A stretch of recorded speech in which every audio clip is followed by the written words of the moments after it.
लगातार बढ़ रहा है। करनाल में भी एक मामला कुछ दिनों पहले सामने आया था और इस सिलसिले में सरकार ने 24 तारीख को एक विस्तृत गाइडलाइन जारी की थी कि आगे किस तरीके से सुरक्षित महामारी अलर्ट सुरक्षित हरियाणा, ये जो इसके अंडर जो प्रोविजंस हैं वो जारी हुए थे।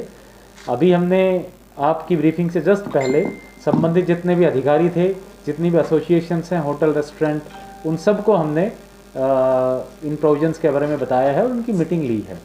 मुख्य जो बातें बताई गई हैं वो मीडिया के साथी आज आप सारे हैं, तो इनके थ्रू जितने भी करनाल वासी हैं सबको मैं बताना चाहूँगा। सबसे पहला तो ये कि नाइट मूवमेंट्स जो हैं वो 11 बजे के बाद रिस्ट्रिक्टेड रहेंगे।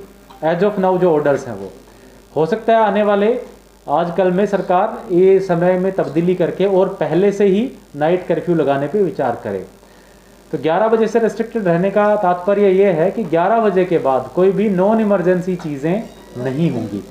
नॉन इमरजेंसी चीज़ों का मतलब होगी कि लोग पार्टी के लिए इकट्ठे होना, शादियों में जाना, न्यू ईयर सेलिब्रेशंस करना, तो 11 बजे के बाद कोई भी ऐसी गतिविधि अलाउड नहीं होगी। तो कई सारे क्वेरीज क्वेश्चंस आ रहे थे कि न्यू ईयर पे कितने बजे तक हम पार्टी कर सकते हैं, तो 11 बजे के बाद no one should be on the roads. तो जो भी आयोजक हैं, चाहे वो शादियों के हों, पार्टीज़ के हों, वो ये इंश्योर कर लें कि इस प्रकार से अपना फंक्शन ख़त्म करें ताकि 11 बजे लोग अपने घर वापस पहुँच जाएँ। नंबर 2, जो कैपेसिटीज़ हैं वो 50% या इंडोर में 200, आउटडोर में 300 मैक्सिमम, इनमें जो भी कम है। यानी अगर किसी हॉल की क्षमता 1000 है तो इंडोर हॉल है तो सिर्फ 200 लोग अलाउड हैं। अगर उसकी क्षमता ही 100 है तो फिर सिर्फ 50% अलाउड है। उससे ज़्यादा लोग जो है उस वहाँ इकट्ठे ना हो। आउटडोर में 300 की क्षमता है मैक्सिमम और 50% ऑफ द कैपेसिटी। तीसरा, जितने भी सरकारी दफ्तर हैं, फैसिलिटीज़ हैं, उनमें सिर्फ फुल्ली वैक्सीनेटेड लोग ही अलाउड होंगे। तो आज हमने सभी विभागों को कहा है, एक तो सेक्रेटरीट की बिल्डिंग होगी, सरल केंद्र हो गए, तहसील होगी, सब डिविजनल कॉम्प्लेक्सेस हो गए, SDM ऑफिसर्स, बैंक्स हो गए, पब्लिक ट्रांसपोर्ट की बसें, प्राइवेट बसें, ये डिपो हो, राशन डिपो की दुकानें, जितने भी पब्लिक फैसिलिटीज़ हैं, आउटलेट्स हैं, इन सब के सब में फुल्ली वैक्सीनेटेड लोग ही अलाउड होंगे। फुल्ली वैक्सीनेटेड से मतलब है जिसकी 2 डोज लग चुकी हैं।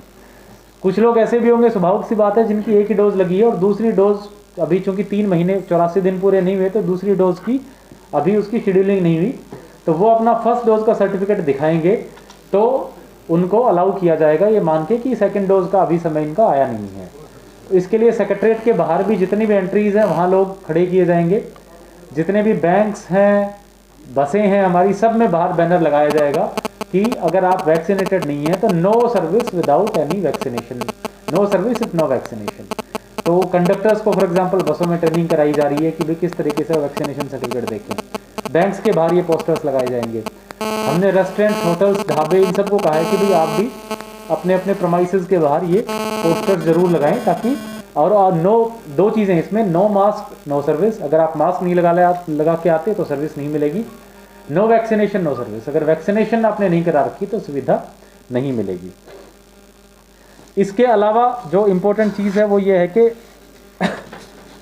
इनकी जो वायलेशंस करेंगे, स्वाभाविक सी बात है कि हमने टीम काफ़ी सारी गठित की हैं। हर एक पुलिस स्टेशन पे एक ड्यूटी मजिस्ट्रेट और SHO, यानी 15 तो हमारी वो टीमें हैं। सारे के सारे SDMs एक्टिव रहेंगे। नगर निगम की अपनी अलग टीमें हैं। ये सारी टीमें चेक करेंगी। विशेष रूप से 31 को हम ध्यान जरूर रखेंगे कि इनकी कोई वैलेशंस तो नहीं कर रहा। 1st, 2nd, 3rd ऑनवर्ड्स फिर हमारा वैक्सीनेशन वाला जैसे 1 जनवरी से लागू हो रहा है कि भाई बिना वैक्सीनेशन के सर्विस ना दी जाए, तो उसके बाद हमारा उस पर फोकस रहेगा। जो मेजर पब्लिक प्रोमाइसेस हैं, CMO साहब अभी ब्रीफ करेंगे, बताएंगे कि जो हमारे सेक्रेटरीट हैं, जैसे बस स्टैंड्स हैं, वहाँ पे हम वैक्सीनेशन कैंप्स भी लगाएंगे ताकि जो भी कोई इंडिविजुअल है, अगर उसको कोई सर्विस चाहिए, मान लो सेक्रेटरीट में किसी को पेंशन बनवाने आना है और उसने वैक्सीनेशन नहीं कराई हुई, तो वहीं तुरंत अपनी वैक्सीनेशन कराए, सर्टिफिकेट उसके फ़ोन पे आ जाएगा या प्रिंट करके दे दिया जाएगा और वो ले करके अपने सेक्रेटरीट में अंदर चला जाए।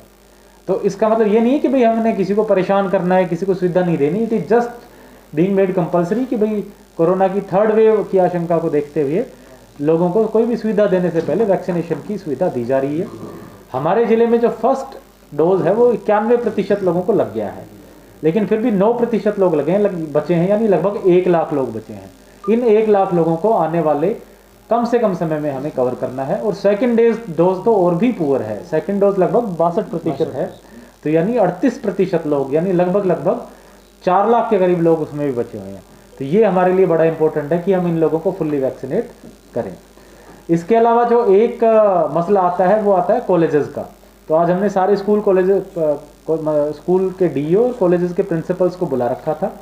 हमने उनको बता दिया है कि कॉलेजेस में जितने भी फैकल्टी है वो तो वैक्सीनेट होनी ही होनी चाहिए।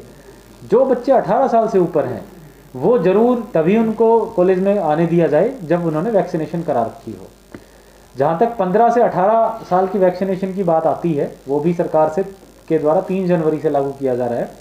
उसमें भी हमारी एंटिसिपेशन है लगभग 1 लाख ऐसे बच्चे जिले में होंगे। डीओ साहब को हमने इंस्ट्रक्शंस दी हैं कि वो 2 दिन के अंदर अंदर सीएमओ ऑफिस में उन सभी बच्चों की 1 लाख बच्चों की डिटेल्स हमारे पास आ जाएं, ताकि उनकी वैक्सीनेशन का शेड्यूल भी आगे बनाया जा सके।